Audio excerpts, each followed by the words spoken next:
Okay, let's get started. And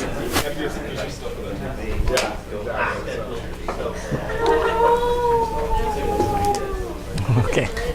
All right, how about some induction? Inductance. We're going to start off with a simple case of a solenoid. Talking about the idea of inductance. Inside the solenoid, it's got a magnetic field. Of course, it depends on the current I that's in there. So we've seen this before. We can still apply Faraday's law to this idea that we've got these flux lines coming in here. If we change the magnetic field, which we're going to do by changing the current, that's going to change the flux that's through this. These field lines create a flux, and they link all of the turns of the solenoid. So we're going to actually use Faraday's law, and the stuff we're going to develop is really just based on Faraday's law. So the idea is, again, the solenoid has a magnetic field. The B times the area, the cross-sectional area of the solenoid would be then the flux. I'm just putting these ideas together. And then we're going to get an induced EMF from this thing if we try to change the magnetic field or change the magnetic flux. So the idea is it's minus the number of linkages. Now, a lot of the problems we've been dealing with, this is just the number one. It's just one loop. Here there's n loops. And I'm using the capital N. It does represent the total number of turns that are part of this solenoid. The time rate of change of the flux, if this is true, that's mu naught N A L times I. For inductances, usually we have the idea that their geometry stays the same, and what changes is the current, and that's going to be what causes the change in the magnetic flux. So if we take the flux and we take the derivative of it with respect to time, we've got this minus n, and we've also got all of this when we take the derivative, minus n.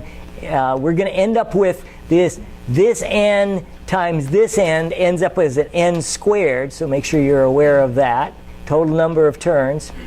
And then taking the derivative, all of this stuff is constant, and the only thing that's going to be changing with time will be the current. Now, if we just give a name to this, it's going to be the inductance L of this particular device. In this case, it's a solenoid. The SI units for inductance will be the Henry if you do this. And you want to watch your units, keep everything SI, so this is going to be the Henry. And this really just came out of the geometry of that. And the idea of the self-inductance of this thing is just L is equal to this part of the problem. If we look at the entire thing in terms of what's really behind this, what's behind this is really Faraday's law. You've got an induced EMF. It's going to be equal to minus some constant times the changing current is what's going to change the magnetic field.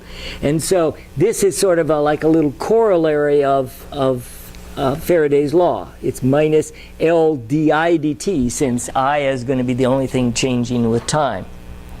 You can do all kinds of things. This is one that was given on the exam. You have a toroid. Lucky in this one that it's a square cross-section, as you'll see in a moment, or a rectangular cross-section, rather than round.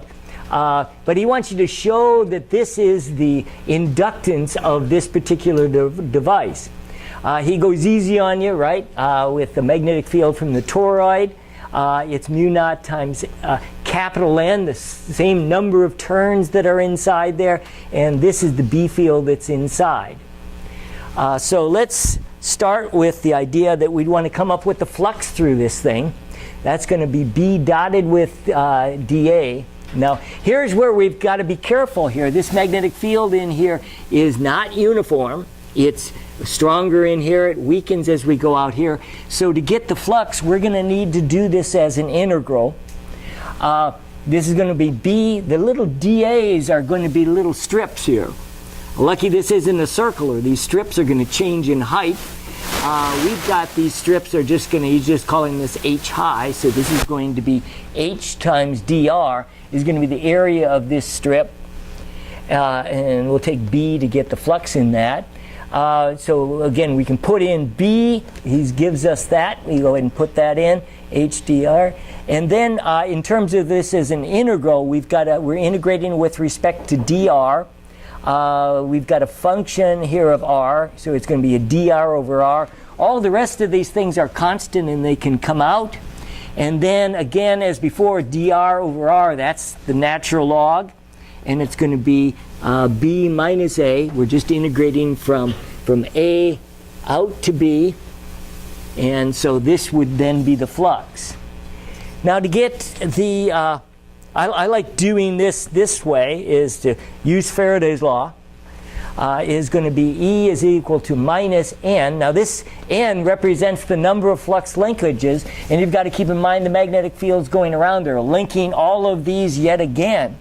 So we're going to end up with this n, and this n is giving us an n squared. So this really picks it up. You've got the rest of the dimensions there, and the only thing that's going to be changing here with respect to time is all of these geometric factors are constant. I could be changing with time, and so that's going to be di dt.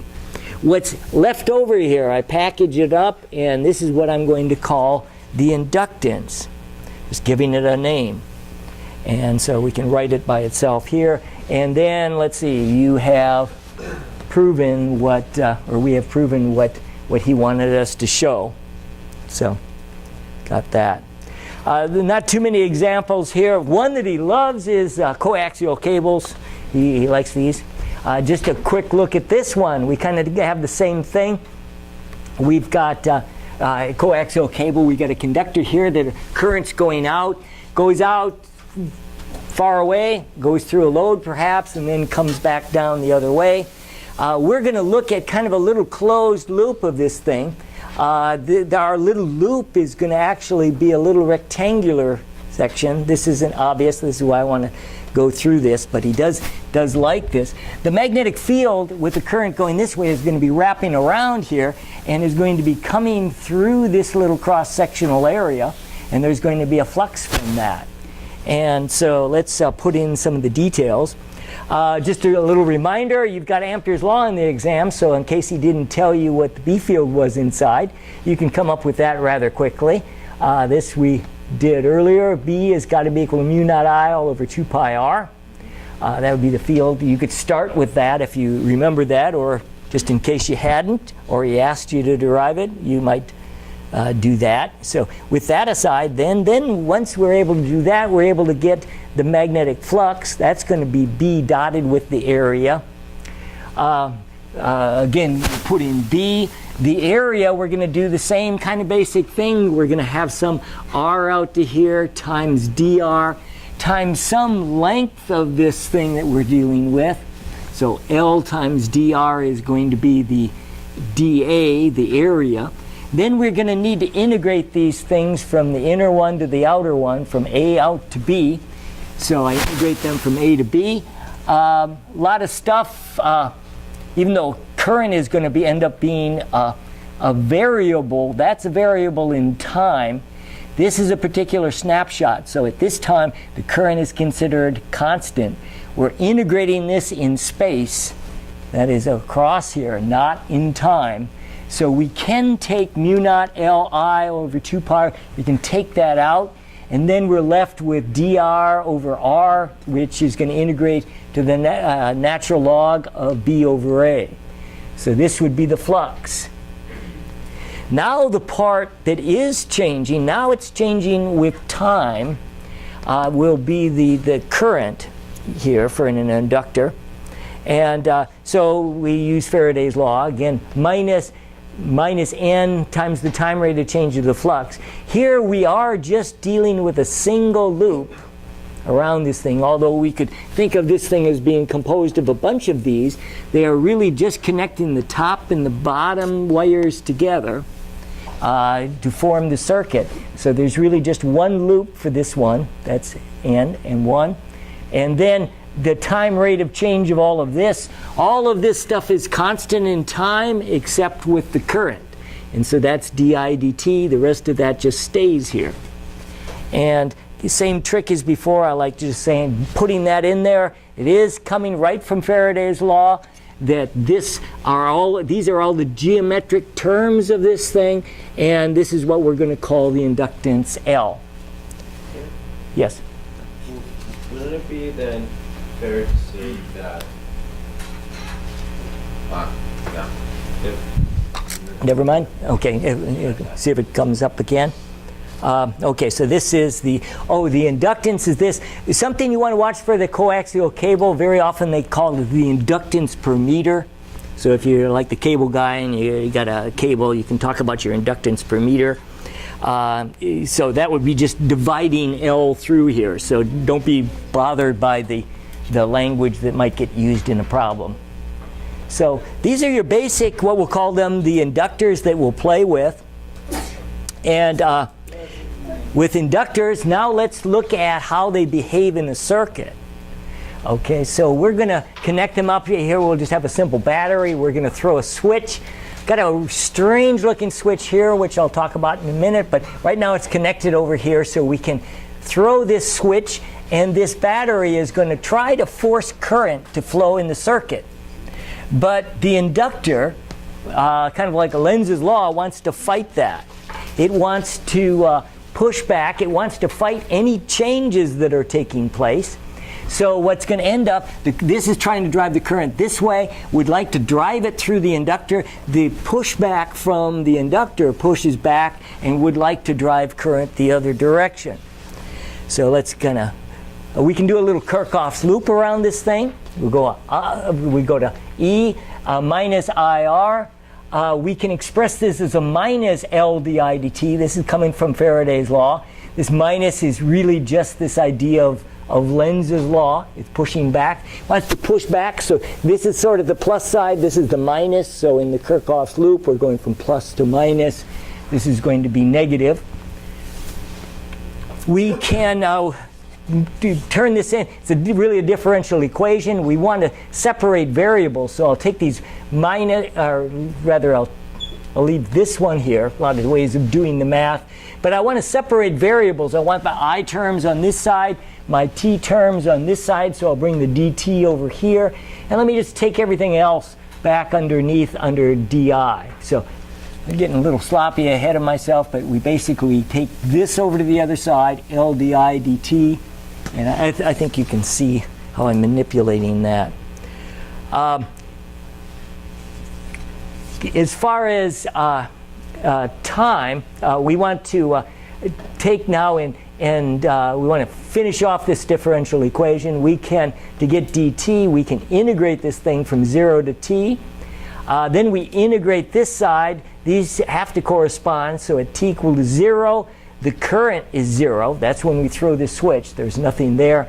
And then it does push back, but eventually this is going to win and be driving current through this thing and it lead to some current I. So this is the basic differential equation. We don't need to worry too much. A U substitution here. This side was easy. That was just t. We end up with this. We can factor out. I don't want to spend too much time on this. You can kind of pick through the details. Take it over here. I get a minus RT over L. Get my du over u is going to be the natural log. And watch my limits again. The idea when I was equal to 0, this was E. When I was equal to I, u is now equal to E minus IR. So got that. It's good to do this with the limits so you don't worry about initial conditions plaguing you. So put that in there. Then we can take E to both of these powers. I think you've seen this before. very similar to what we did with the capacitors. We get E, you're going to take E to this power, and E to the natural log is nothing more than what's enclosed inside that function. And so solving for I is going to be equal to E over R times all of this stuff. And this is the basic form that we had also for capacitors. But the current in this thing is going to start out at 0. At t equal to 0, we throw the switch. The current is wants to come up. It's going to start to asymptotically approach the top line here, which is going to be E over R. Now, we can, you do want to be able to use this equation, but to help your intuition, the idea at time t equal to 0, there was no current flowing, and so this thing is acting somewhat at t equal to 0 like an open circuit where it's fighting current. Then after a long time, as the field builds up and there's less and less change in flux in this thing, it allows more and more current to pass, and the current is going to approach E over R. Now that E over R would be the current as if this inductor was simply a wire. So after a long time, as the current stabilizes, there is no change in the current, and hence there's no change in the EMF of this thing. It's just acting like a wire. And the current would go up to just what it would be in this circuit. If this was just a wire, it should just be E over R, simple Ohm's law. So try to look at this and, read the math, as Dr. Young would say. I'll let you consider that. So, okay. But you do want to be ready with these equations. This idea of the time constant, similar to what we did with capacitors, only this is, the time constant is L over R. The idea that if the time is at this time constant, L over R, this is just e to the minus 1. And if you take 1 minus e to the minus 1, it's going to be 0.632. Okay, and that's going to be the maximum value. So the idea that this thing, I kind of think of almost like this thing charging. It's actually kind of storing energy in the magnetic field as it goes up. This field grows. It represents a storehouse of energy. And it's going to be sort of charged, so to speak, kind of like a capacitor. Maybe I shouldn't use that word. But you'll be at 63% of that maximum at this particular time. So L over R is that time constant. Again, similar to what we did with the time constant for capacitors. Okay, then, now if we want to sort of discharge this thing, basically after a while, this thing it's got a current flowing through here. This is built up in a large magnetic field, so it represents a lot of stored energy. And if I throw the switch, now if I had a regular switch here, you see how these kind of weird lines here? If this was an ordinary switch and I threw that open, that would want to cut any current that's flowing through this. And what happens if you try to change the current instantly? Okay, the EMF is proportional to the time rate of change of the magnetic field or current.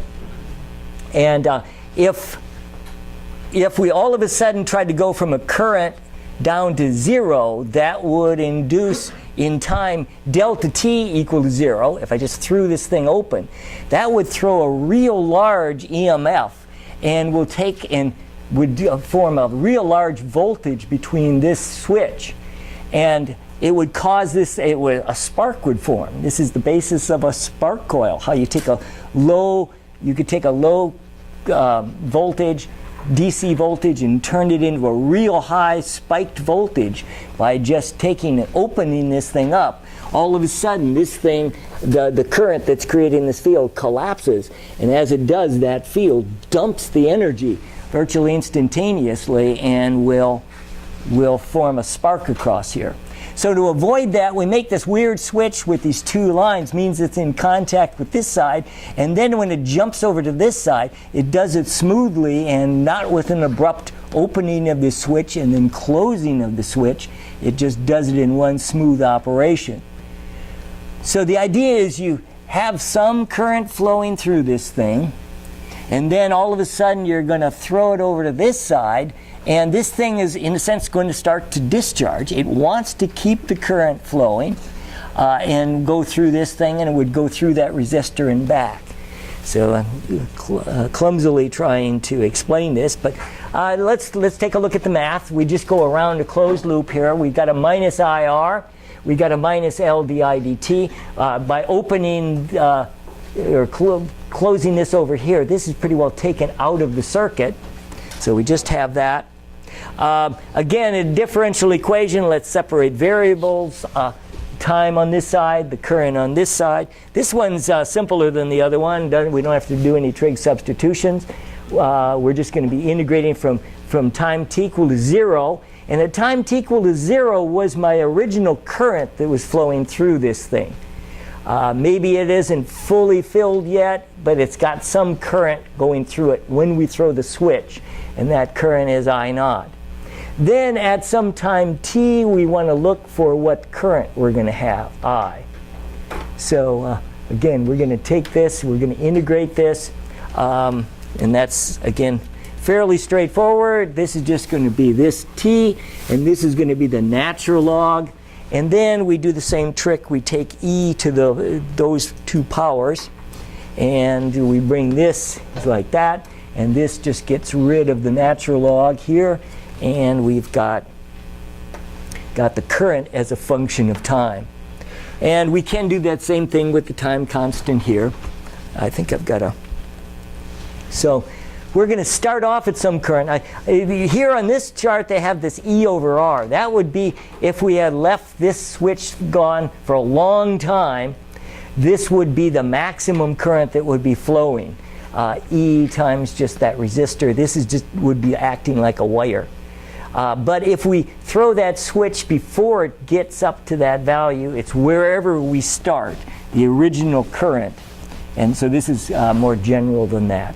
But it is going to exponentially decay down to 0 after a long time. So this is a case where, in a sense, the energy that's stored here is getting dumped to the resistor, and it's heating up, and that's going to represent a loss in that energy. Yeah. And that's for discharging. Right. Yeah. So yeah, let me just back up to you see, get all. We have the idea of. Oh, took too many steps here. Yeah. This is the first one. Just a quick recap here. The idea: first we throw this switch, and we try to, in a sense, as you say, charge it. Kind of. The current is going to start at 0. It's going to go up to some value.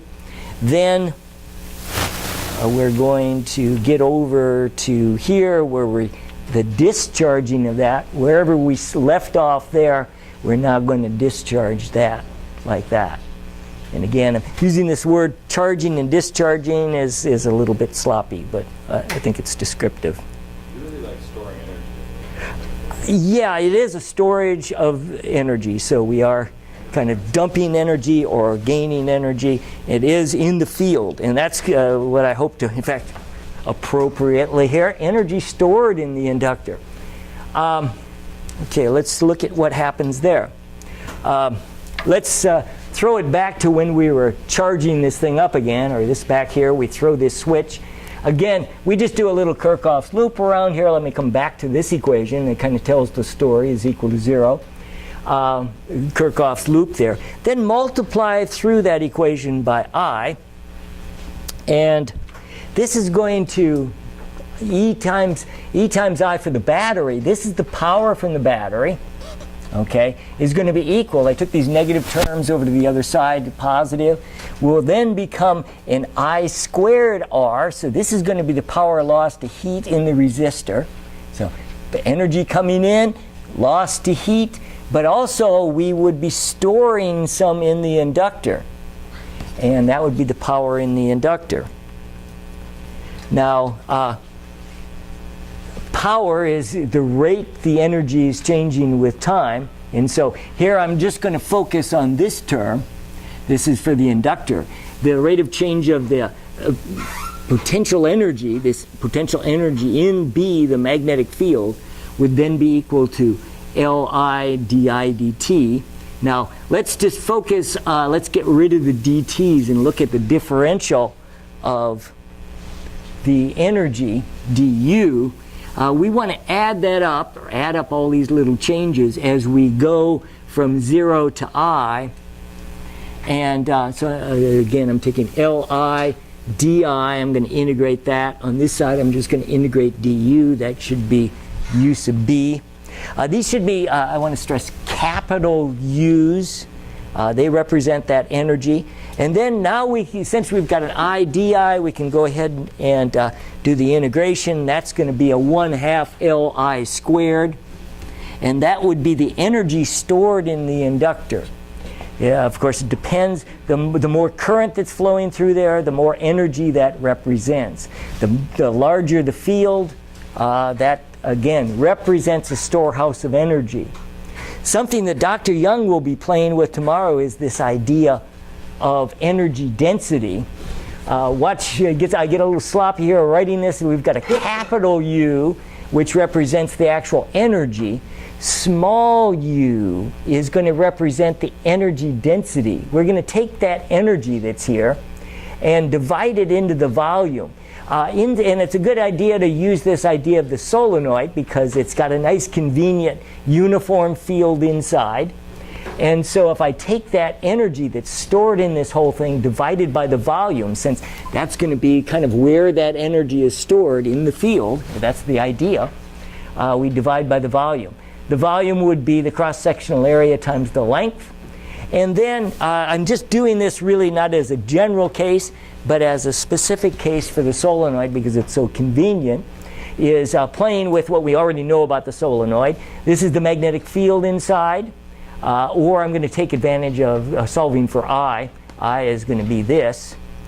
And the inductance was, we've derived here just a little bit ago, is mu naught n squared A over L. And so if I take this expression for energy density and go ahead and plug in those values, again, the total is just the total energy in there divided by the area.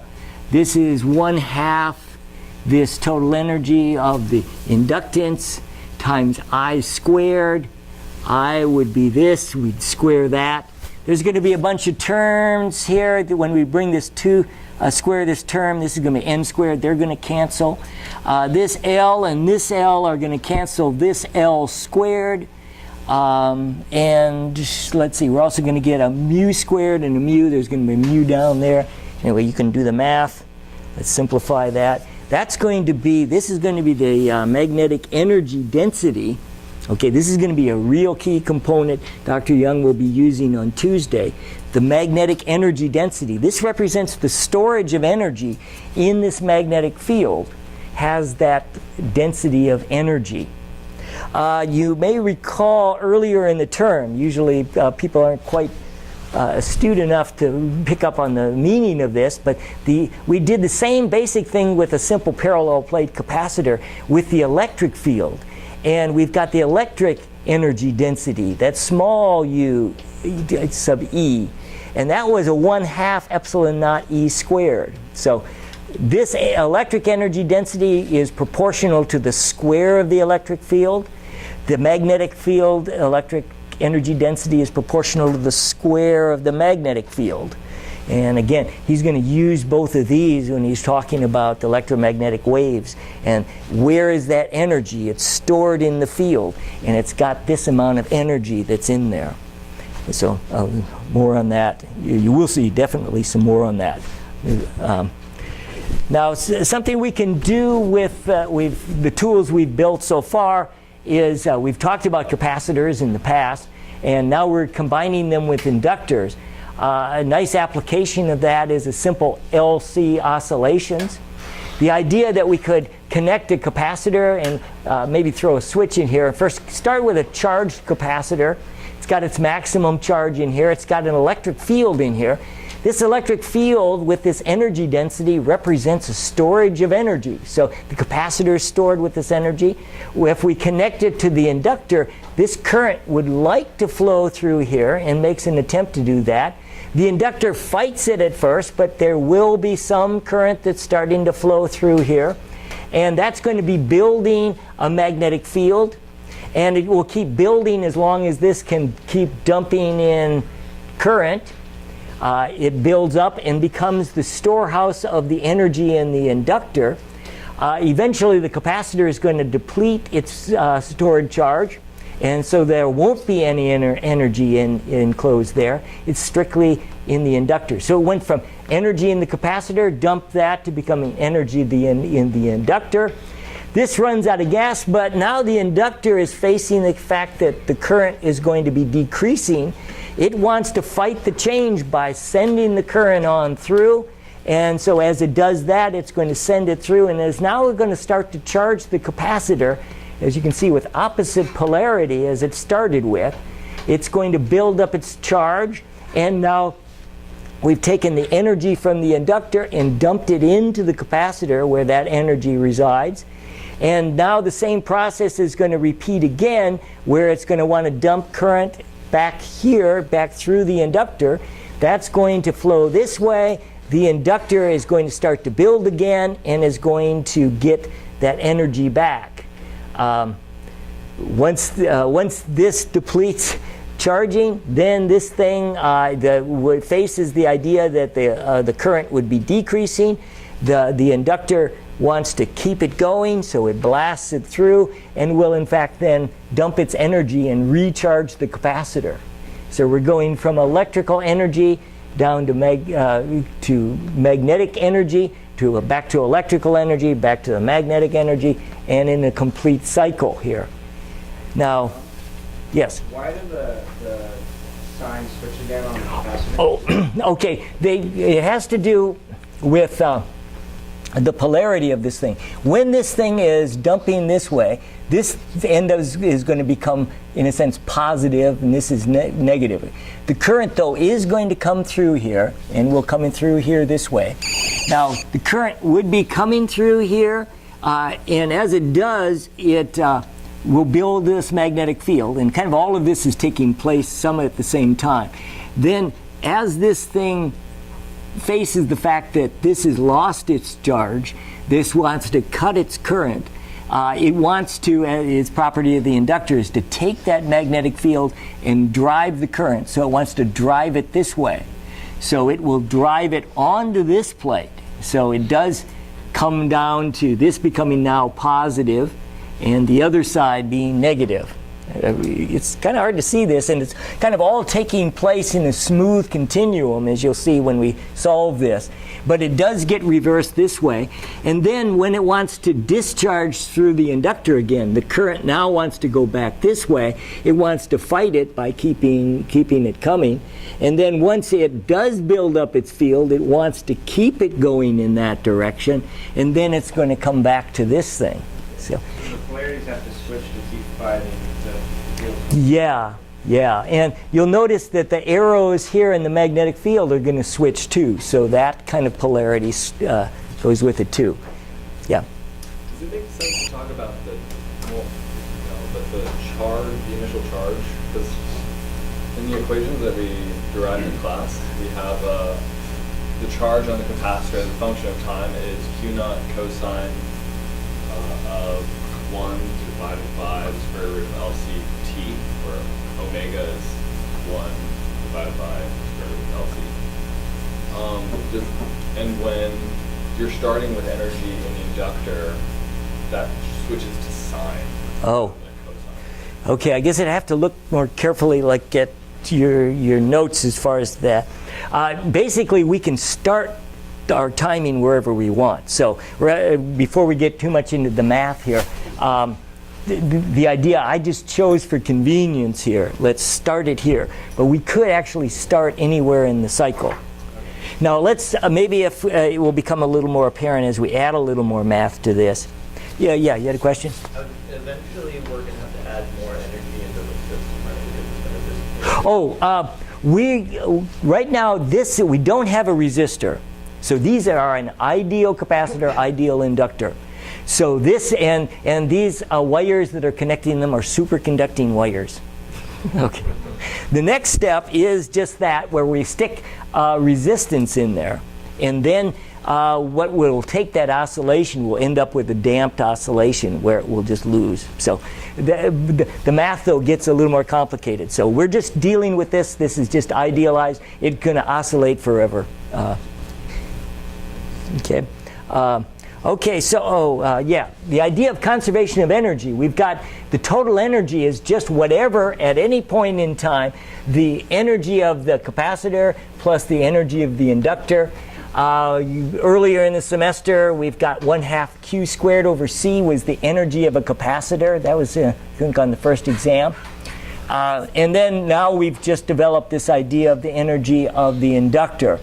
Now, energy conservation, good point is that we're losing energy here, so this is key. We'll take the derivative of this, it should be equal to 0. So just taking this derivative, the 2 comes down and cancels Q over C, dQ dt. Again, we don't want to forget the chain rule. When we take the derivative, it's with respect to time. So this is a dQ dt. This is a famous place where people mess up. And then 2 coming down here, that cancels Li, and then again the chain rule with respect to time, di dt. The current I should be equal to dq dt. And let's see, I just moved terms here on either side of the equation here. This is going to be where I is just dq dt. We've used that a great deal. And then we can go ahead and this dq dt could be replaced with I. And then that I will cancel with this other I. And we come up with our fundamental differential equation that should describe this. Okay, now differential equations, some of you I know are very fluent with this stuff. Others haven't seen it. What we can do with a differential equation is guess. And that's what I propose to do. Guess a solution. And guessing my solution is that Q should be the Q max, the biggest charge in that should be. And I'm supposing that it's the cosine of omega t plus phi. So your question about where we start this thing is more general in this phi. Let's come back to that. But what I want to do is test this thing out, see if this is a solution. Well, I've got a Q here, and I've got, the second derivative. And what's guiding me is I want my second derivative of my function to be equal to minus, and I want to get that function back. Well, cosines and sines work with that. I could do either one here. I've got a cosine here. And this is omega t plus phi. Then to check this thing out, I need the second derivative. So I'll take the first derivative first.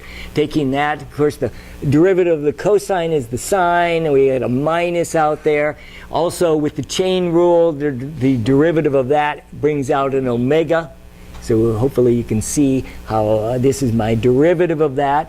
Then I take one more derivative with that. I still have all of this. I go now from the sine becomes the cosine. I've got, with the chain rule, omega comes out. Now this becomes an omega squared. So this should be the second derivative. Now, the real question is, does this solution fit that? Well, let's stick it in and see. So for the second derivative here, let me just go ahead and put all this stuff in. Minus Q max omega squared cosine of omega t plus phi is equal to, and then I have a minus L over C times Q. I take that Q and I put it back in here. That's going to be Q max cosine omega t. And then a bunch of things are going to cancel. One, this negatives, we can get rid of those. Also, Q max can cancel. It could be anything. And most importantly, we need this to be true at all time. And the fact that this cosine with a time in there, omega t, will cancel with this one. And this is what, again, was kind of guiding me in my guess. So the second derivative needs to come back to that same function. That will cancel. So I get all this red stuff canceling. The only thing left over is that omega is equal to 1 over the square root of LC. Okay, and that would be the result of, that would tell me the angular frequency, or maybe more commonly we'd want to talk about the frequency as omega over 2 pi. That would be 1 over 2 pi times 1 over square root of LC. Shouldn't it be 1 over the square root? Or, like, you're saying that you have your omega squared and you square root of both sides. So shouldn't it be square root of 1 over LC, not just 1 over square root of LC? What's this for thing like? Uh, Am I just having a two-fold in there? Yeah, okay, never mind. Is it okay? Okay. Yeah, I'm getting, yeah, omega squared needs to be 1 over LC. So omega by itself is, I'm jumping in, 1 over the square root of LC. Okay, and then of course, interpreting the frequency, that's just dividing by 2 pi for the angular frequency. Now, one thing in my solution, coming back to this question just a minute ago, what about if we started with this, or we can start wherever we want. That is going to be determined by this phi. Phi is going to be could be any value. It ends up just canceling. We could make phi whatever we want. And what that has to do is where we start our clock. If we set phi equal to 0, then we're talking about Q max. When time is equal to 0, this is equal to 1, this is at its maximum charge. And so this picture as I've drawn it here would be with phi would be 0. If I want to get it happening at another part of the phase, if I come over here, that would be an add a pi over 2 to that. It could be my phi. So I can really make this thing start wherever I want. The fundamental thing I want to have you to see is this frequency is going to be this. It depends on the values of L and C as far as what the frequency would be. LC oscillations are really important. Notice it does give a sinusoidal oscillation to this thing. So it's not like the simple case, so it's all charged or it's all induction. It is a slow change between each of these things in a cyclical fashion, and it is sinusoidal. This is good for creating, if you want to create a sine wave of any given frequency, you just play with your L and C. It gets used in radio tuners, where the capacitor typically is the thing we tune. We can vary it. And then you can tune in a particular frequency. Anyway, a little more on that later, but this is the basics of that. Okay, now, we need to be able to take a lot of different signals that are going to be in different phases. And we need to be able to do some math with them. Something that's a real powerful tool, very visual, and I want to try to build that visualization for you, is the idea of phasors, a way of expressing waves. If we take, let's say this thing called a phasor is going around in a circle like a clock, constant angular velocity. And if we look at just the y component of it, it's tracing out a sine wave, obviously. Whoop, not yet. Wait a second. Let me try this again. I gotta get my, oh.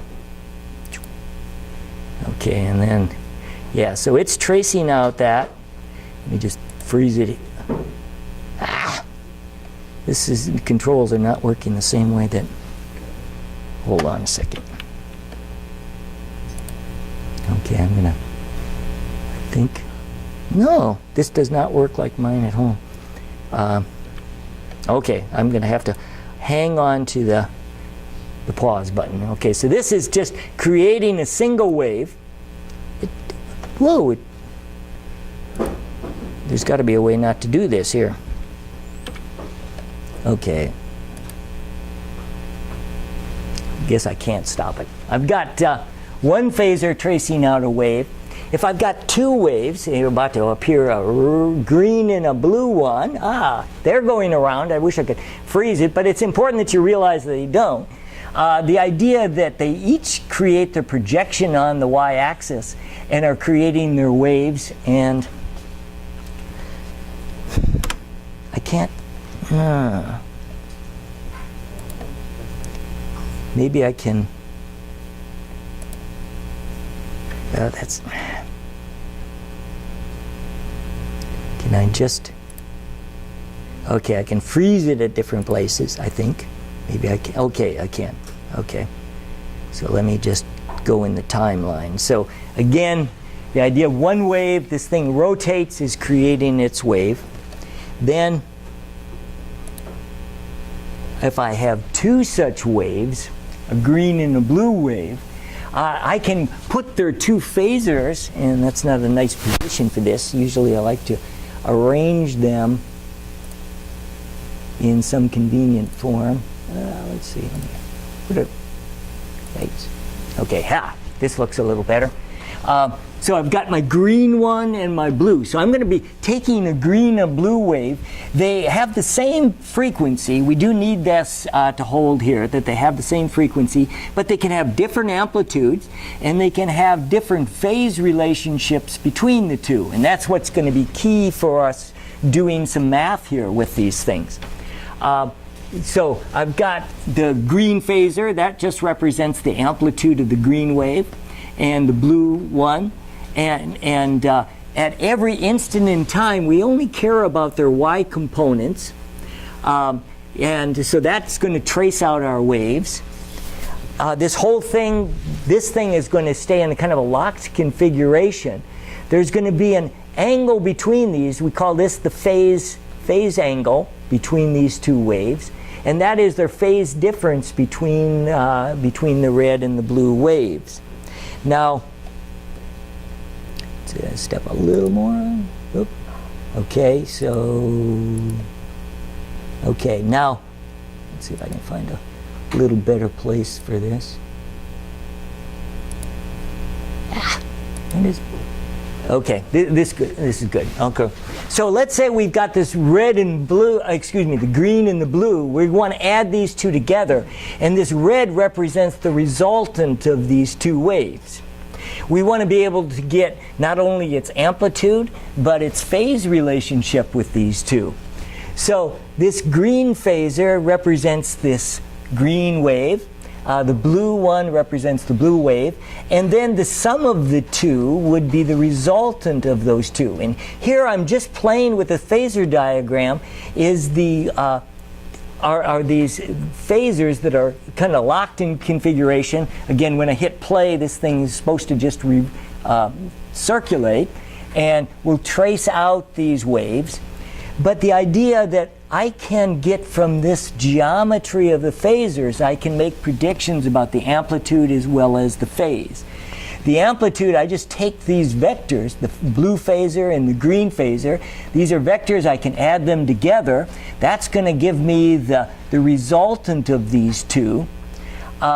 It too has a phase difference between the blue and the green. I've got that called alpha here, is the phase angle between the resultant and the green one. That would tell us how these things are positioned in time.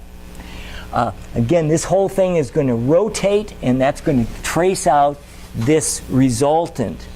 So being able to get these and draw these phasors, they can help us with the math as far as doing the difficult task of adding waves that are out of phase and maybe different amplitudes. So let's see, I hope that makes a little sense. Now I've hit this again. Oh, now it's playing. Okay, so in reality it's doing this. These are in a locked-in configuration together, and they all rotate together and trace out the waves as well as the resultant wave. So if you got that idea, it's very visual, and it's a very powerful tool as far as being able to do some problems. So with that in mind, let's take a look at some things here. Let's start with a resistor. And let's start with let's say a signal generator. This is going to be an AC source. Now it's important for our arguments here to realize that this is kind of like the drummer pounding the beat. This voltage is going to be sinusoidally oscillating here. We're going to connect it directly to a resistor, and Ohm's law should apply as long as this resistor obeys Ohm's law. Delta V over R should be the current. Now the delta V should be matching that of the signal generator since we're connecting it directly to it. it's going to have an amplitude of V max, and it's going to be varying, time varying with the sine of omega t over r.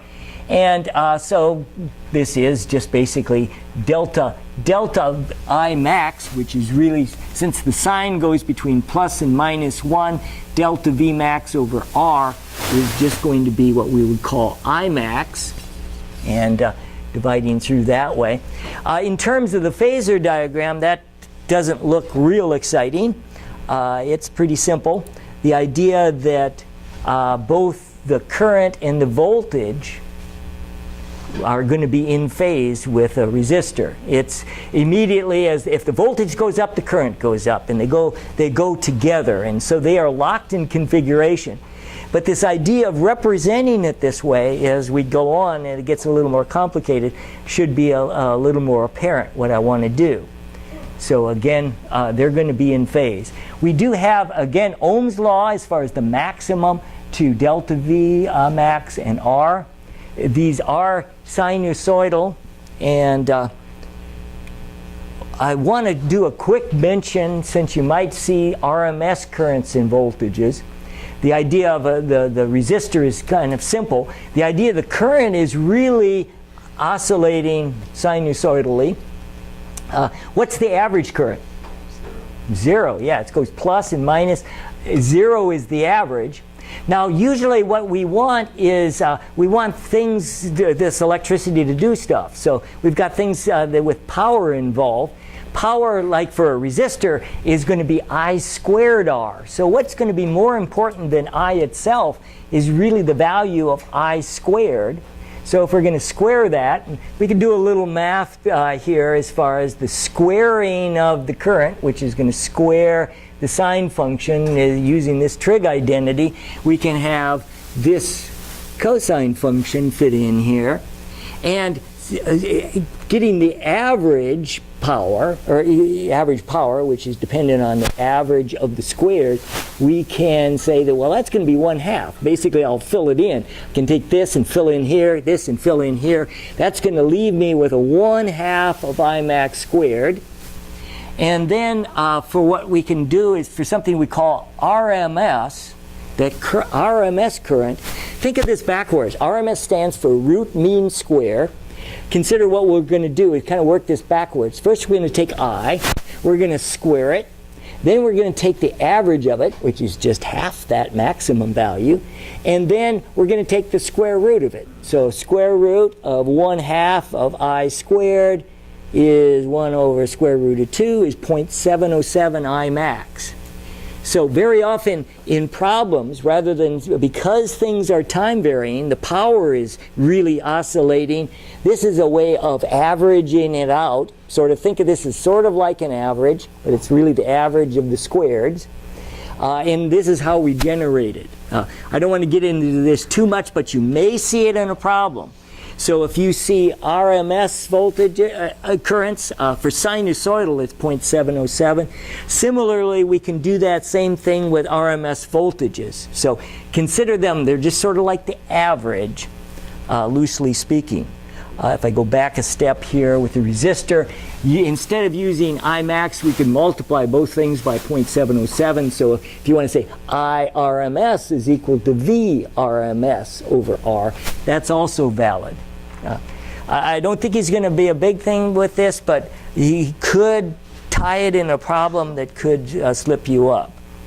So lots of stuff to talk about. I don't want to spend a lot of time on this.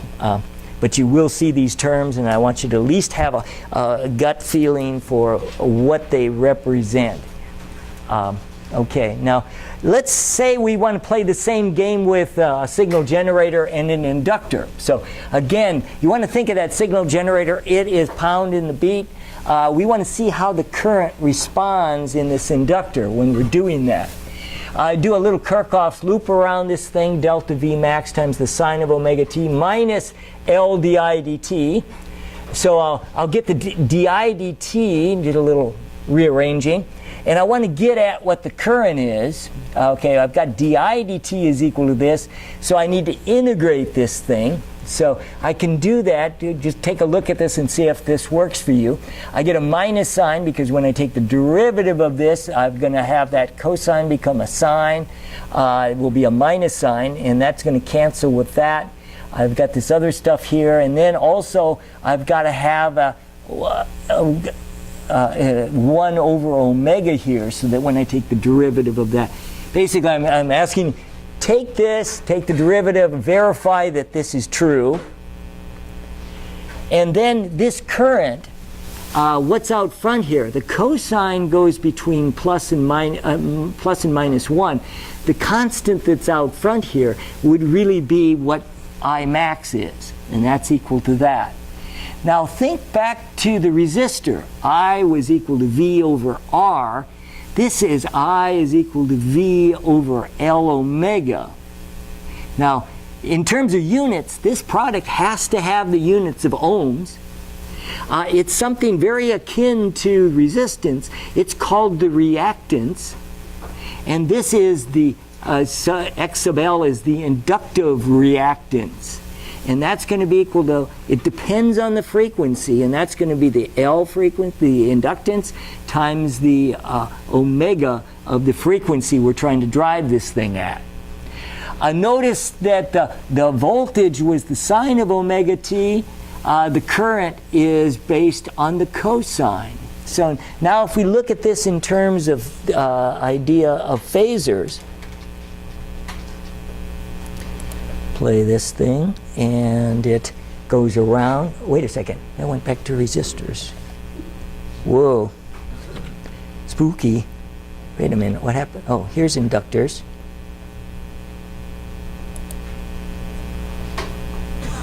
Whoa. Boy, they were separate movies.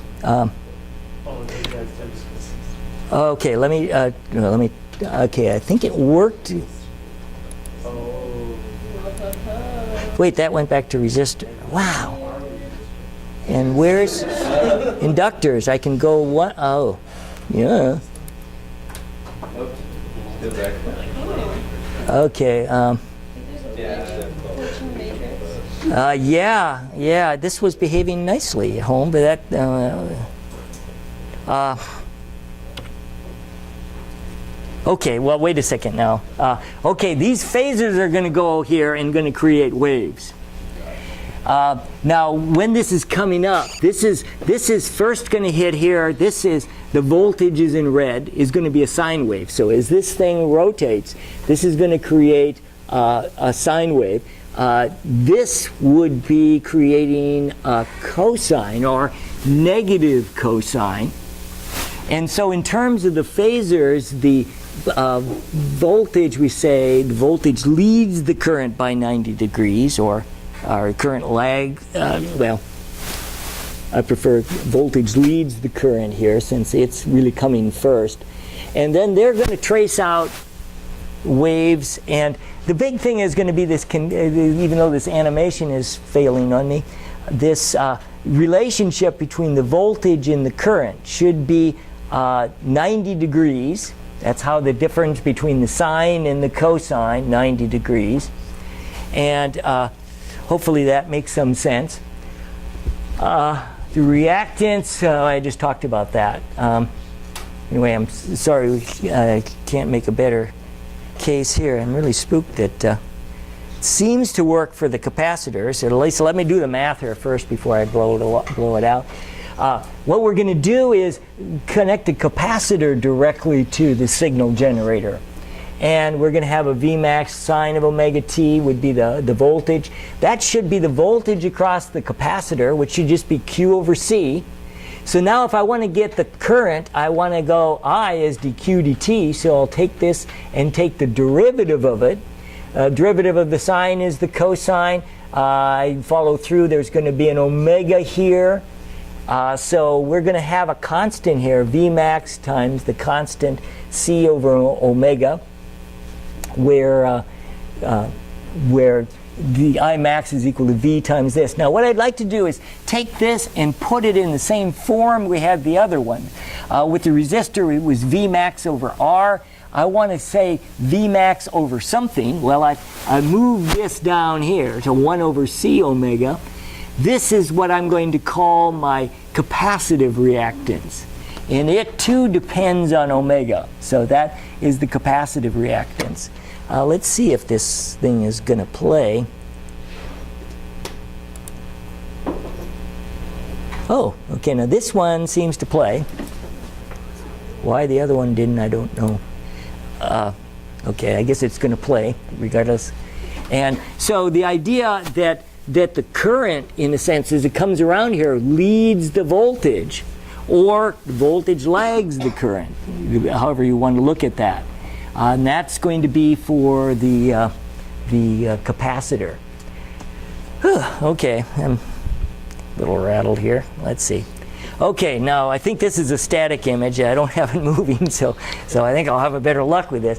Now, what we're going to do, and we're just going to do some simple cases here. The simple case of a simple series circuit of an RLC capacitor, circuit, and it's going to be being driven by the signal generator. So this thing is doing its thing, it's pounding the beat, and we want to see what's going to happen with the current. Now, one thing we can say about the current is, since these are all three in series, they have to share the same current. So what we'll do is kind of reasoning this backwards. We want to add up their voltages. If we're going to, in fact, I think I got it on, yeah, essentially we're doing a little loop around this thing, little Kirchhoff's loop. This is plus, minus the resistance, minus L di dt, minus L Q over C. Let's take all of these over to the other side. And this would be the voltage of the resistor. This would be the voltage of the inductor. This would be the voltage of the capacitor. But we have to add them, at every point in time. We can't take all their maximum values because they're not all maximum at the same time. So the idea is we're going to add their voltages, and we're going to do it with phasors. We're going to say that this would be the voltage. It's behind this green one. The green one represents the current in the circuit. The voltage across the resistor should be in the same phase, and so behind this one is a little red voltage arrow for the voltage of the resistor. Then, because the voltage of the inductor is ahead of the current by 90 degrees, we can say that this voltage of the inductor has to be ahead by 90 degrees, and would be in that direction. The voltage of the capacitor is 90 degrees behind the current, so it's 90 degrees back this way. And so we have the voltage of the resistor, the voltage of the capacitor, the voltage of the inductor, and of course this whole thing is rotating, so it's giving us different maxima and minima as we go through this.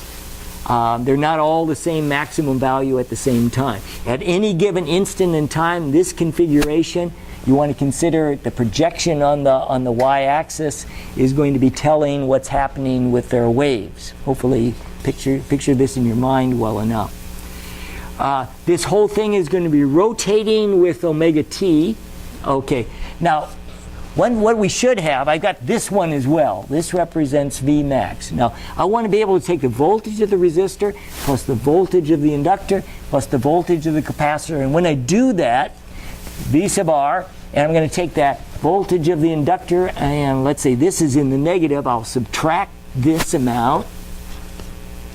Subtract it from that. That leaves me here. So between these two, I've got this voltage. I add that to the voltage of the resistor. And so this really should represent what Vmax is, the maximum voltage. Now, in reality, what's happening, this guy's pounding the beat, and the current is going to respond. We're going to reason this backwards. We're going from the basic phase of the current, which we know is in the same phase as the voltage across the resistor, and that the voltage across the inductor is 90 degrees ahead of that, and the voltage of the capacitor is 90 degrees behind that. So this voltage is the maximum voltage. That is what's happening. This is really coming first, and all of this other stuff is responding.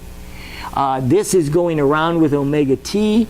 There's going to be a phase difference between the voltage of this thing and what current is going to be flowing in this circuit. And that's going to be this phi. Okay.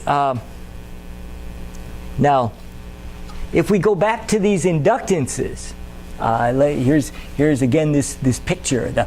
The voltage across the resistor is just going to be whatever the resistance is times whatever the maximum current is. That would be, again, these are the amplitudes of the maximum values. And then also we can play with the voltage across the inductor is X of L, the inductive reactance times I max. That would be the voltage here. The voltage across the capacitor would be X of C, the capacitive reactance times I max. And ultimately, the total voltage that's being applied is going to be equal to, a little like V equals IR. This is going to be something we're going to call the impedance. This is of the whole circuit together, and I'll come back to that. But it will be also equal to V times I max. Notice each of these terms has this I max in it. Now what I'm suggesting is these red phasors represent the addition of the voltages around this thing. If I want to get with just the phasors that are useful for calculating, one is take all of these, they're all times I max. Let's take and divide each of these by I max so we get rid of them. And everything in this thing is just going to get scaled down or up depending on what I max is. So let's just keep the scaling the same so the angles don't change, the proportions don't change. It gets to be proportionally smaller. Let me suggest that, wow, this really represents these things. And again, any one of these things, if I take this times I max, it creates the current. If I take X of L times I max, that creates the voltage across the inductor. Take X of C times I max, it becomes the voltage across the capacitor. And Z times I max is the voltage across the whole circuit. Whew, okay. Can impedance ever change when the orientation changes? No, this whole thing would just represent the same thing would rotate. It would rotate with the Well, the impedance, like if you have your capacitor before your... Oh, actually, you can have these in any order. Because if you go back, think of Kirchhoff's laws, you're just coming around that. So you can reorder them anyway. Good point. And the impedance will always be that formula of R squared plus... Yeah, we can get at that if we look at that. This is, if we look at just these phasors, again, they're all proportional to what's going to happen with the voltages. And then the impedance would be gotten from... one is one side, just Pythagorean theorem, really R squared. And then this side is, we're going to have one that's plus. This one's going to be minus. I subtract that from that. That leaves me, the net of these two is that way. And then we can add those two and come up with the impedance. Now that is going to be just really the Pythagorean theorem. This space is R squared plus, again, I'm taking X of L minus X of C, the two of them together. We're going to square that. And I could have changed the order of these. It wouldn't matter since we're going to square it. But that's going to be what we're going to call the impedance of this circuit. Then if we're looking at this overall thing, we connect this signal generator with this Vmax sine of omega t. Then we want to say, well, what kind of current is going to flow here? Here it's going to be I max is going to be flowing and is equal to delta V max over the impedance. We can get at the phase difference between the current and the voltage with this phi. That's coming off of this diagram as well. If I take X of L minus X of C, that represents this amount. And if we take that, divided by r should be equal to the tangent of phi, or the tangent of phi is this side over that side. So if you can picture these in your mind, it can help you with a number of issues that could be asked. Okay, now I guess this kind of just summarizes that, and I think I've said anything I want to see more. Let's come to some examples of this. At high frequencies, if you think about x of L and x of C, at high frequencies, x of L gets to be large. This is the reactance. It's measured in ohms, and it kind of tells you it's like the resistance to current flowing. And a large frequency, the inductor wants to fight that. So that would be a large inductive reactance. At high frequencies, with this in the denominator, this gets to be low, and there is very little reactance or resistance to current flowing with the capacitor, the higher the frequency. On the other extreme, at low frequencies, here this gets to be at low frequencies, this gets to be smaller. The reactance is less, meaning it's easier for current to flow in the inductor. In the capacitor at low frequencies, as it gets small, this gets larger. The reactance or the resistance to current flowing in the circuit would be greatest.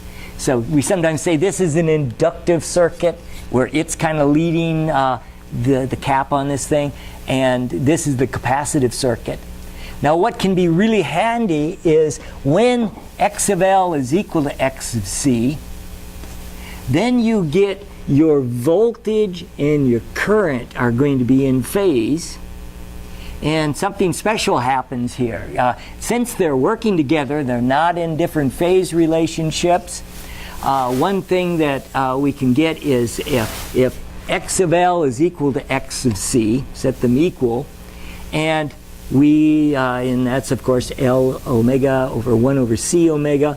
We can get omega here is 1 over the square root of LC, or the frequency is that. Where did we see that before? Yeah, with the LC circuit we saw that, and that's the same frequency. Now, the idea of if this circuit here, this simple series circuit, and it does include the resistance here, we're going to get our maximum current out of this thing when this applies, that x of L equals x of C. It happens at a particular frequency. This is what we call resonance, and it has to do with kind of the spiking of the current. And it can spike really strongly. You'll notice the lower the resistance, the higher the spike. If you think back to the idea of the impedance, if x of L and x of C are the same, that wipes out, and then the resistance is the only impedance fighting the current. The more you can make that resistance small, you can get a sharper spike. This is really important for tuning circuits like a radio tuner where you tune it in. If you can keep your circuit at a low resistance, you can get a real tall spike happening at what we call the natural or the resonant frequency. The voltage and the current are in phase. Okay, lots of stuff. Okay, well, you're worried about the exam. That's understandable. Here's a typical question from this stuff, and I would say you're going to get one of these. Okay, we have consider a simple LRC circuit. Again, they can come in any order, having the following parameters.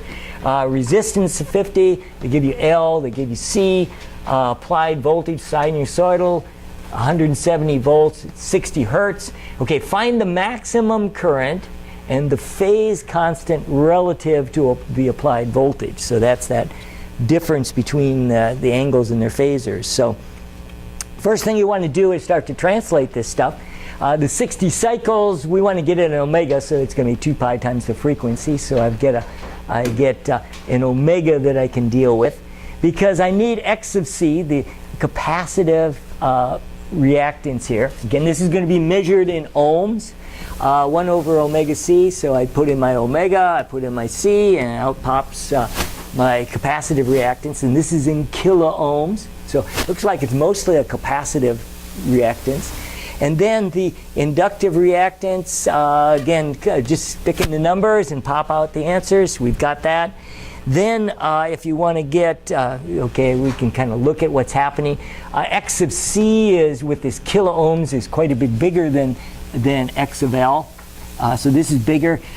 Here the resistance is like this. So this is the phase of the current. So the current is back this way. The voltage actually is lagging the current by this angle. But let's take a look at here first. The easiest thing to get is the impedance. That's R squared. Yeah, you can read it here. So basically take these values, we stick it back in here, and we get impedance. Its units are ohms as well, so think of it like a reactance or a resistance to flow. The bigger it is, the smaller the current. And then we can get I max to V max. It's sort of like I is equal to V over R in a DC circuit, but now this is V over Z. The impedance is that reactance to, or resistance reactance to current flow. And we put that in, and then we can come up with the current is going to be 33.7 milliamps. We can get at from just the geometry of the phasors, if you can keep this stuff straight. X of L minus X of C is the way this is typically done, with X of L plus X of C minus.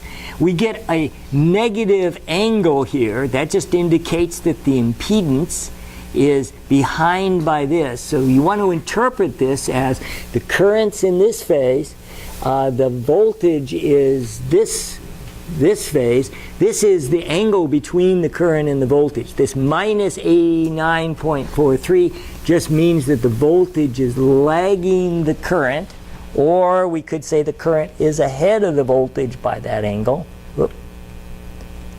And so we can say that the current leads the voltage by 89.4. That's how we would interpret that negative sign. Okay, just a close one, again in the practice problems, same kind of basic thing. This should be your clue that, hey, you're going to see something like this. So even if you've got to take some shortcuts, figure these shortcuts out ahead of time.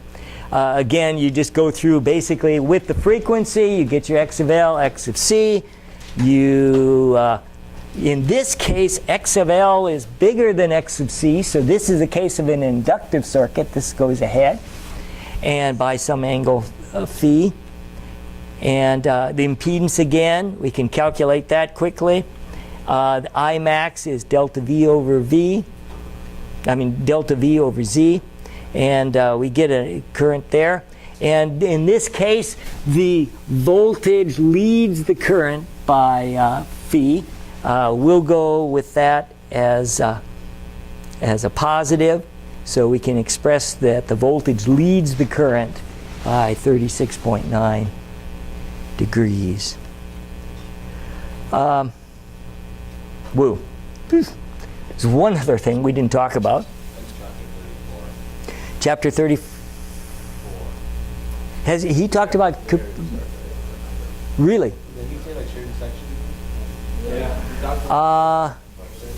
This is introduced in 33. So now he's got demos that are out from from transformers. Yeah, did transformers. You did transformers. Yeah, you did transformers. Okay, that's. But we still. But you said we have one other topic. Oh, okay. That's one other topic. Is this? Oh, okay. No, wait a second. Yeah. Well, okay. He's going to talk on Tuesday, right? I decided, and it's best that I don't try to second guess what he's. I don't want to review what you haven't had. Now, okay. So the idea is the final topic. This is 33, and so this is the final topic for this review. On Tuesday, he's going to give you kind of the big picture. He hasn't assigned any problems. And he's going to do like Dr. Young does with these, and I don't want to try to second guess what he's going to do. Plus, I would have to take at least the time, if not more time, than he takes. So, I think you've had enough of me today. So I was going to top off with transformers and then let you go for Tuesday, and you've got to kind of figure out what he's again, he's going to keep it very generalized, and he isn't going to get into something that's going to lead to anything of great difficulty for you. That's the idea. He's trying to bring this all together. Chapter 34, I mean, is just the beginning of it. We could get very deep into it. Yeah, I'm not going to try to, now review what he's going to take 2 hours to introduce you to. So, okay, so there's just really one thing. This could have come in back in induction, and I was tempted to put it in there. The author puts it in chapter 33. It's a relatively simple idea, and I'm just going to kind of talk about the ideas of this. We're going to be talking about ideal transformers. The idea that you can have a bunch of coils on one side. This would be what's called a primary, and then another coils on the secondary, and then there's going to be this metal thing between them. In reality, mostly these things are wound right on top of one another. The idea is that we're going to deal with an ideal transformer, that the primary and the secondary coils have the same magnetic flux going through them, and that's going to be key to doing this. It could, as you'll see hopefully in a moment, but very often they get drawn like this, or symbol more like this in a circuit, and this thing represents this iron core. Now, there may be some current flowing in the primary, in which case that would create part of the magnetic flux in here. There could also be current flowing in the secondary, and that will create some of the flux. In fact, we're going to say the two fluxes are just going to be running together. We're just going to literally add them together, and that will be the total flux. Then it's really just a case of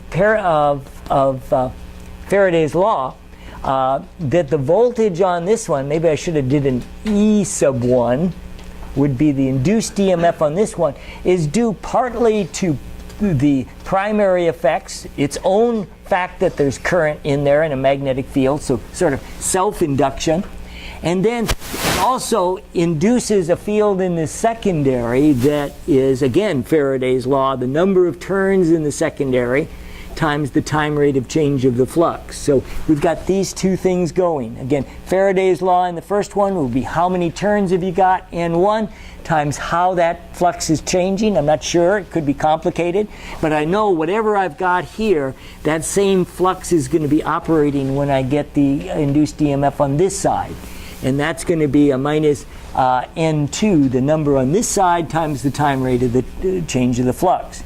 So then I can just go ahead and divide these things. Take this one and divide by that one, and when I divide them through, this is going to cancel, and I have a simple ratio, really, for the voltage on the secondary compared to the voltage on the primary is directly related to the number of turns on the secondary and the number of turns on the primary. So I'm going to avoid getting into the gritty detail of that, but I do assume that they're the same. So at first, if you have a greater number of turns on the secondary, that's that step-up transformer, where you can get a larger voltage than you put into this thing. It seems like, wow, what a thing to have, where you've got you can have unlimited voltage by just cranking up the number of turns. It seems like you're getting something for nothing, but the idea that for an ideal transformer, whatever power we put in is going to equal the power we get out of this thing. And the power we get in is going to be the the current times the voltage. This is the power in, has to equal the power out, the current times that voltage of the second side. And so then we can do a simple ratio of these currents, and that matches, or almost matches, the flip of this, of the ratio of the voltages. And so I2 is equal to N1 over N2. So maybe just looking at this, that the idea that your voltages can go up, but your currents are going to go down. So if on your secondary it's a step up voltages, that goes up. We need to keep this the same, and so the currents actually drop there. So whatever power we put in is equal to the power out. I don't have a ready example here. I think I just leave it at this. It's a fairly simple relationship. Again, the voltages are just related to the ratios of the numbers of turns. And if you're talking about the currents, it's going to be the inverse of that. And so that's where you get this effect changing. Okay, I think let's just leave it at that. Dr. Young, I think, probably provided you some examples for that. So anyway, good luck. And yeah, well, you're welcome.